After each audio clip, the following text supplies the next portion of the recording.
Number one, Caroline Leavitt, the press secretary, said this is not a rescission of the federal funding freeze. This is simply a rescission of the OMB memo. Why? To end any confusion created by the court's injunction. The president's executive orders on federal funding remain in full force and effect and will be rigorously implemented. Now, as you guys know, this is happening because, well, the real reasons why it's happening is because this has been a fantasy project for the Republican Party for quite some time.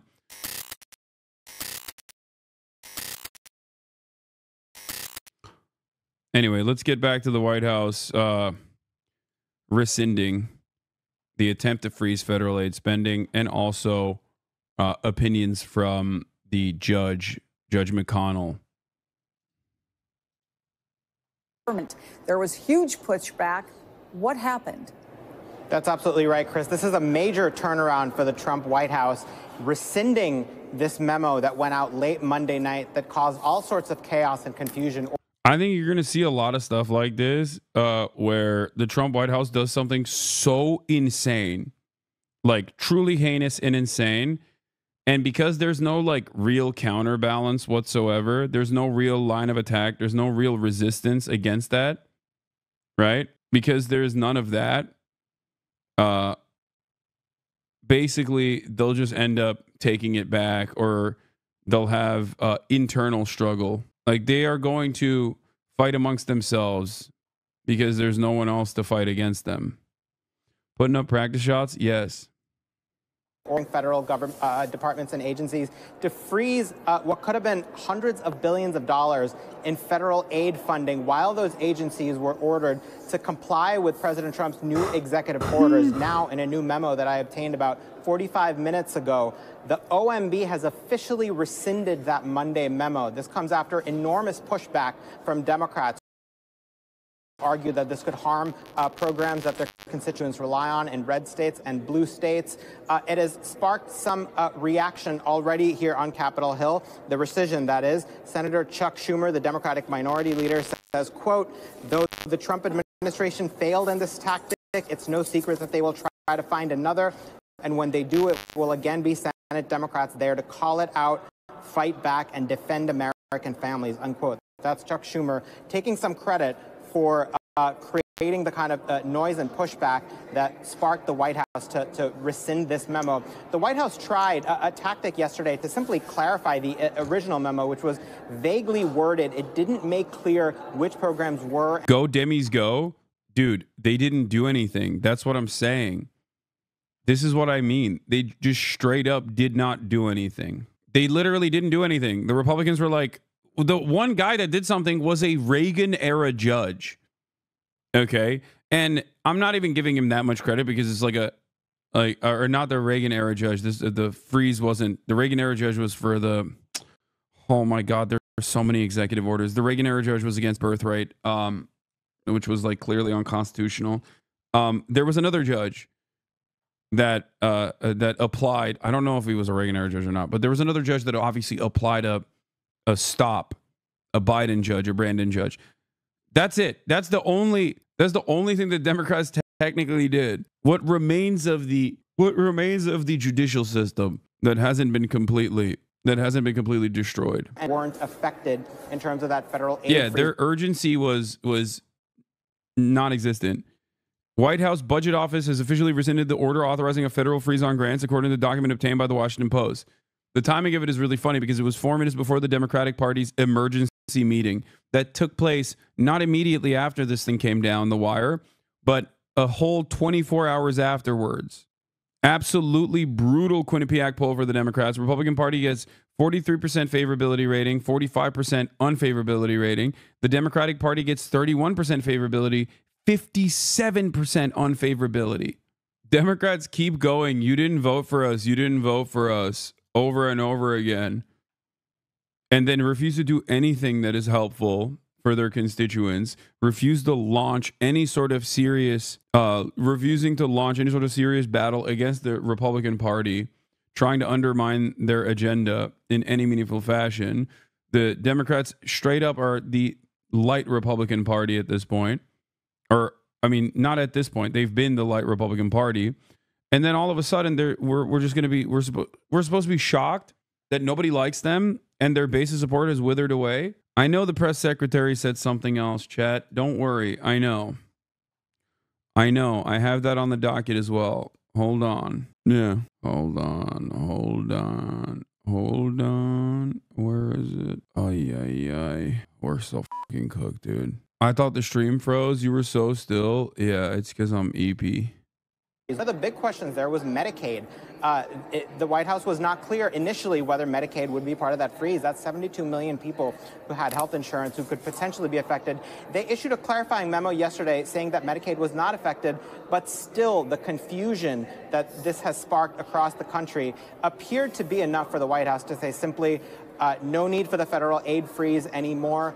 And the agencies and departments can try to comply with President Trump's executive orders without the more aggressive action of freezing aid. In a way, Chris, this is politically the first win that Democrats have had in the new Trump era. This was something that the Democrats were very united on in terms of pushing back, right in their sweet spot of saying, of trying to convey to voters that they're the party of middle-class benefits and using the government to try to protect people who need it. So next steps, Trump's executive orders remain in place. He's signed a flurry of them. Now the government is going to have to try to implement them without this drastic step. Okay, couple points here. Number one, Caroline Leavitt, the press secretary, said this is not a rescission of the federal funding freeze. This is simply a rescission of the OMB memo. Why? To end any confusion created by the court's injunction. The president's executive orders on federal funding remain in full force and effect and will be rigorously implemented. Now, as you guys know, this is happening because, well, the real reasons why it's happening is because this has been a fantasy project for the Republican Party for quite some time, which is undermining the federal government and destroying all the grant structures that go to 501c3s that work with underserved people or any number of different causes, including veterans and things like that. But the reality of the matter is the Republicans have fantasized about turning this process into a privatized one for quite a while. And, Trump, the mad lad, is absolutely doing it, right? He's pushing for it at least.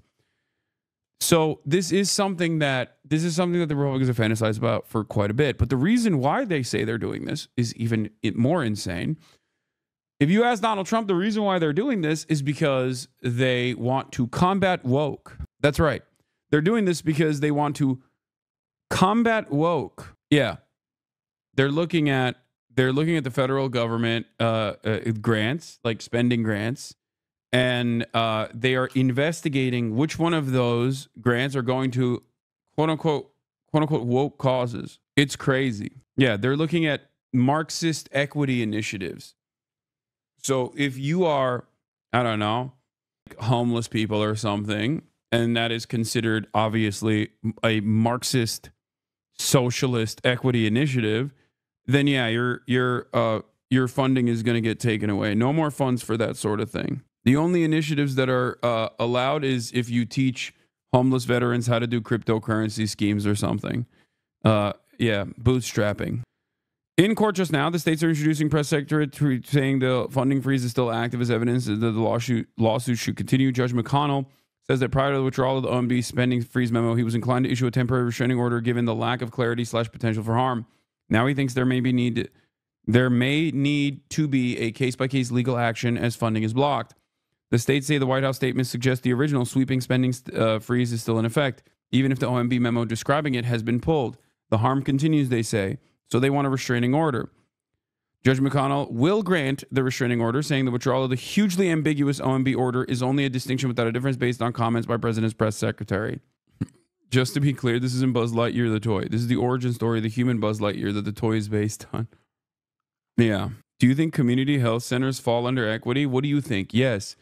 Anything that is like helping underserved people, underserved communities, populations, marginalized people in general is yes, 100%. It is 1,000%, not 100, 1,000% Marxist nonsense. Good news. Senate Dems blocked the ICC sanction bill besides Fetterman. Yeah, I saw that. I saw that the I only saw that because Republicans were complaining because they think that the Democrats blocked it because of Huma Abedin. Because technically Huma Abedin, right? That's her name, right? Is it Huma Abedin? No. What's George Clooney's wife's name? Amal Clooney, not Huma Abedin. Shit. I keep messing this up. Why do I keep doing that? That's like the 8th time I've done this. Amal Clooney, George Clooney's wife, as you guys know, is a British lawyer and a human rights activist. Okay? I don't know. Why do I keep doing that? That's like, Huma Abedin is fucking Hillary Clinton's like assistant, dude. What the fuck is wrong with me? This is literally the 8th time that I have mistaken these two names. I don't know why. You're racist, probably? Yeah. Yeah, for sure. That's what it is. Anthony Weiner's ex-wife, yes, famously. Yeah, they kind of have that same like hot Mena beauty look to them. That's probably why. So Republicans are claiming that the Democrats actually blocked this. The Republicans actually blocked this because Amal Clooney, the British lawyer and human rights activist that works with the ICC on the Israel case, would get sanctioned by this. So George Clooney made the boss call to the Democrats, as he's a top donor of the Democrats, and told the Democrats to, go against this. That's the speculation. And I think it's very funny that the Republicans think that the Democrats actually give a shit about George Clooney to that degree. They don't give a shit about anything. More horrifying stories from Trump's immigration crackdown. And then we'll get to the RFK Jr. What is this? Nearly 400 U.S. aid contract employees laid off in wake of Trump's stop work order. This is such an insane undercount. There's pandemonium among international development groups funded by U.S. aid, and no one is reporting accurately on it. Hundreds of people were laid off today by the U.S. Agency for International... Okay, U.S. aid is obviously, as Eric knows better than anyone else, most likely. Shouts out to Eric. You've seen his very funny GeoGuessr meme videos. Okay. 60 billion was cut out of international development overnight via U.S. aid. Got a call from a good friend in Guatemala last night telling me U.S. aid-funded jobs internationally have been effectively terminated overnight. There are tens of millions of people around the world who are directly sponsored by these folks. U.S. aid does a lot of bad shit, but a lot of good people work for them internationally. Many colleges in Guatemala and internationally are now cut off from funding. So that's what I was going to say as well, which is that Eric knows better than anyone else that U.S. aid is also a part of the CIA and aids and abets the State Department in doing soft power initiatives, some of which are very good and necessary. And then also, a lot of CIA shit that is masquerading as simple civil society organizations that they're funding in an effort to engage in destabilization of foreign adversaries or nations that we have material interest in. Having said that, this is yet another one of those moments where I have to say JD Pondon, okay?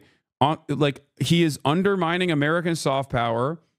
He's undermining American soft power all around the world, which even if I consider that to be like the American soft power in general, like the good initiatives that the U.S. aid engages in to be a good thing in general, like Donald Trump taking that away is so wild to me. Like he's JD Pondon. He is picking apart the American government and just destroying it. Like all of these things that have taken a long ass time to put together, a long ass time to build. JD Pondon has come in and said, nah, it's over. It's over. It's done. No more soft power, baby. No more soft power. We're just cooking America. We're cooking. We are cooking the United States of America on the global stage. Okay, let's continue.